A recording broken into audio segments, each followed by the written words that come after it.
This is TechCrunch.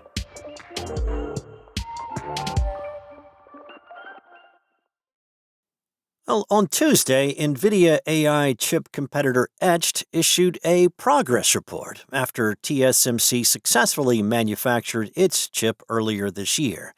Now, the startup says it has already booked $1 billion in contract orders for its product, full systems powered by those chips. Etched is currently in the process of testing that first product with customers.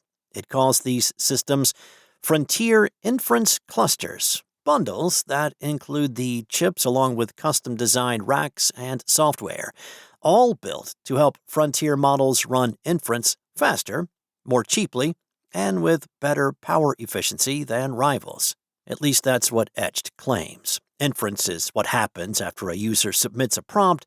It's currently the biggest bottleneck and the biggest cost center for AI companies trying to serve customers at scale, which is exactly why investors are paying attention to anyone promising to solve it.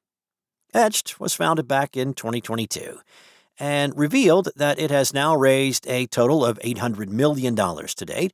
The most recent tranche was an unannounced $500 million round closed back in December at a $5 billion post-money valuation.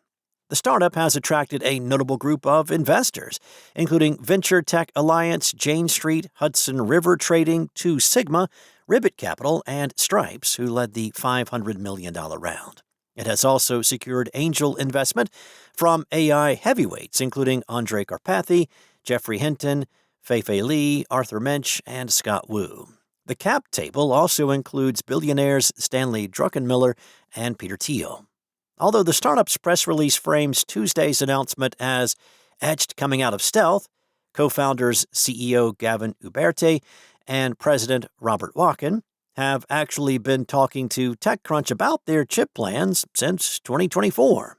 Both dropped out of Harvard and became Thiel Fellows to found Etched, as Uberte told TechCrunch at the time.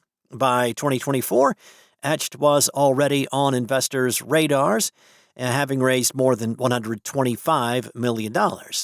But on Patrick O'Shaughnessy's Invest Like the Best podcast, the founders said that back in 2023, they struggled to get investors interested, even with a 30-page memo arguing that AI would eventually need specialized chips, not just general-purpose GPUs.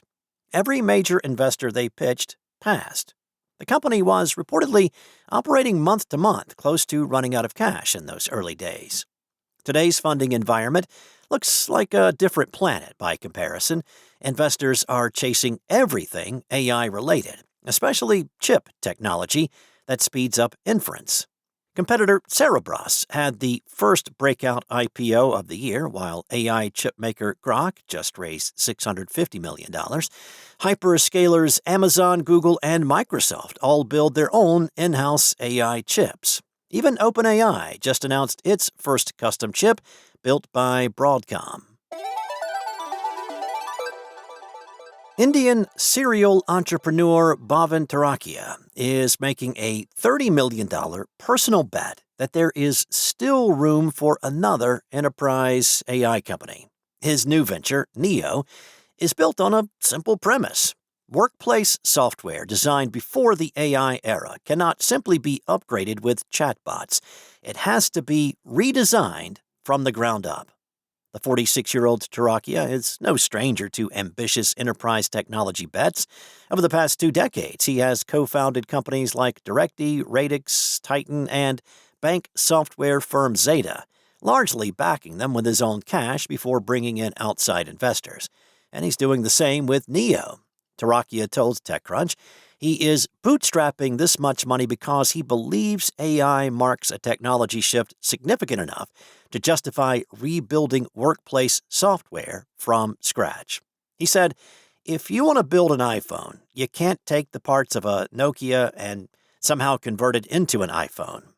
Launched internally in April this year, Neo is an enterprise work platform that combines project management, documents, file storage, and AI into a single product. Now, the goal, Turakhia says, is to make AI an active participant in day-to-day work rather than just another assistant employees turn to separately.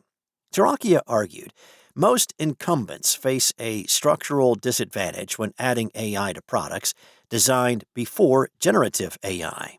Neo, he says, was designed from the ground up for AI and is model agnostic, allowing enterprises to switch between AI models rather than being tied to a single provider.